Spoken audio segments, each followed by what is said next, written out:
Hey guys, we just hit 1,000 subscribers, thank you so much! Today I thought we would celebrate the occasion by taking a break from all the awful knockoff Mega Man games we've been playing, and instead talk about one of the better games in the series. The first game I ever played that featured everyone's favorite blue guy was Battle Network 6, and while I'd love to talk about that game, I think I'll save it for another video. Instead, we're gonna talk about the second Mega Man game I've played, which came out in 2006.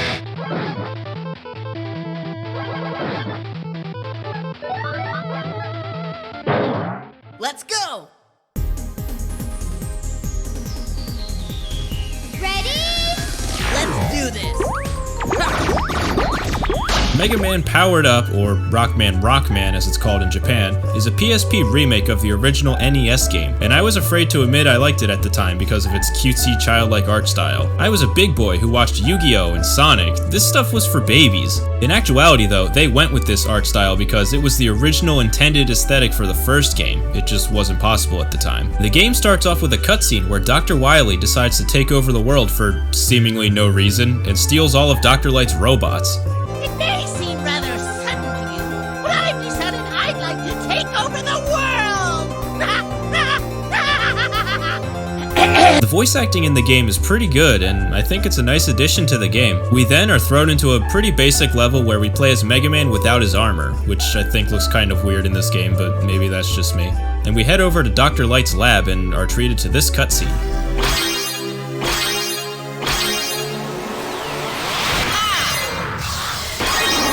Listen, Mega. No, rather, Mega Man. Yes, that's it. From this moment on, you shall be Mega Man. Yeah, I get that this was meant to be just a quick way to explain the story, since the original game didn't really do that, but this all just happens so fast, it feels kinda out of place. Anyway, from then on, we get some classic Mega Man style jumping and shooting, and have to fight our first mini-boss. After that, we head on over to the level select screen, and you'll notice we have two new Robot Masters this time around, which also means the boss order is different than it was in the original game. Gameplay-wise, it feels really smooth. One issue I did have, however, is with the movement. You'll notice that whenever you push forward, Mega Man kinda stops for a second and then he snaps into the movement animation, and this can make precision jumping feel a little harder than it needs to be at times. I'm guessing it had something to do with the way the PSP's analog stick was designed, but on my totally real and legitimately obtained PSP, it took some getting used to. Other than that, the game feels pretty great. The cartoony art style works really well, and graphically, this is a game that still holds up to this day. It kinda reminds me of the Mega Man Legends art style, and the soundtrack has also been updated and features remixed versions of all the original stages. It sounds a lot like the Mega Man Star Force soundtrack, which I guess makes sense since they did both come out around the same time.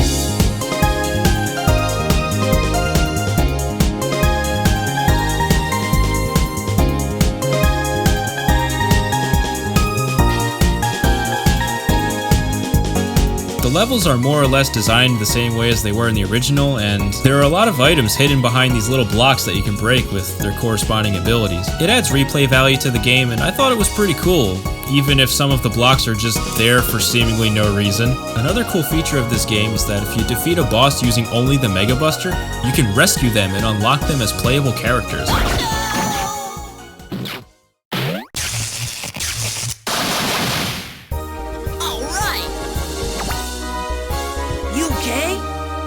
At first I thought they were just skins, but no, it actually unlocks a separate campaign using just that character. And each character gets a unique ability too, like Cutman's wall jump, and if you play your own stage, you have to fight a fake version of Mega Man. On the scene!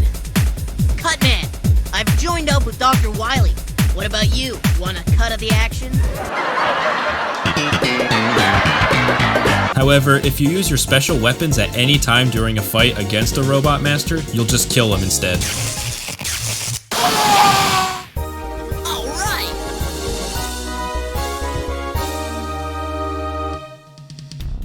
As for the new bosses in the game, we have Time Man and Oil Man, who has a different color palette here because the Japanese version was really offensive. Oil Man was also apparently supposed to be one of the original Robot Masters in the NES game, but was cut from the final release. His stage is littered with oily surfaces, which you can't run on without slipping, so you have to jump over them. These can also be set on fire, which I thought was pretty cool. Oil Man himself isn't too difficult to beat. He just shoots oil and turns it into a surfboard and slides all over I mean, sure, why not, right? This is actually the ability that you get from beating him, and it's kind of weird. I'm not sure when you would use it in the game. I almost broke the game when I accidentally slid into the end of the screen and couldn't move or do anything, but it's cool, I guess. Time Man stage, on the other hand, is all based around timing your jumps around these pendulums, and it can be pretty challenging if you're not careful. The boss fight is also pretty easy, especially if you just use Electman's Buster.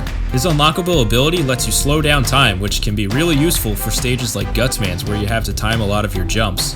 But I was so good at the game, I never needed to do that. After you beat the game, there are a lot of other things you can unlock, starting with a new version of Mega Man, with the ability to do a charge shot and slide like in the later games. The charge attack is pretty powerful, and you can kill most enemies in one hit. The sliding mechanic, on the other hand, is a cool idea, but some of the areas you can slide to just lead to nothing and shouldn't be there. It's possible there might be items there if you play on hard mode or on the challenge mode or something, but I never got around to trying that. And you can also unlock Roll as a playable character, and she has a bunch of outfits that were all DLC packages released on the PlayStation Store, which is totally how I got them. You can do 2 melee attacks with her broom, and her weapon changes with each costume, which I thought was a nice touch. You can even unlock Proto Man, which makes no sense at all since this is Mega Man 1 and he doesn't exist yet. But it's pretty cool to see, I guess. And he's really overpowered in this game. He can jump super high, and his Buster attack is like Mega Man's charge shot, but you can shoot it at a normal speed, which means you can just spam it and kill bosses super easily with him. There's also a level editor called Construction Mode where you can build your own levels and share them online. I used to really love this feature when I was a kid, and I would spend hours upon hours just making levels and downloading other people's levels. It was pretty fun. It's a cool idea. But of course, this is a PSP game from 2006, so a lot of these custom levels are lost to time, unfortunately. Overall though, this game is pretty awesome. It has a surprising amount of content in it, and I really wish they would continue the trend and remake the sequels too, but apparently the game didn't sell well enough, so they just scrapped the idea. Although they did make a Korean exclusive Endless Runner using the same engine for some reason. This game honestly still holds up pretty well today, and you could definitely make the argument that this is the definitive way to experience Mega Man 1. Capcom also remade Mega Man X, and I really remember loving that game too, so if you want to see me check that one out, let me know in the comments. And with that, thank you so much for watching. Don't forget to subscribe and let me know what games you'd like to see me check out in another video. Have a good one.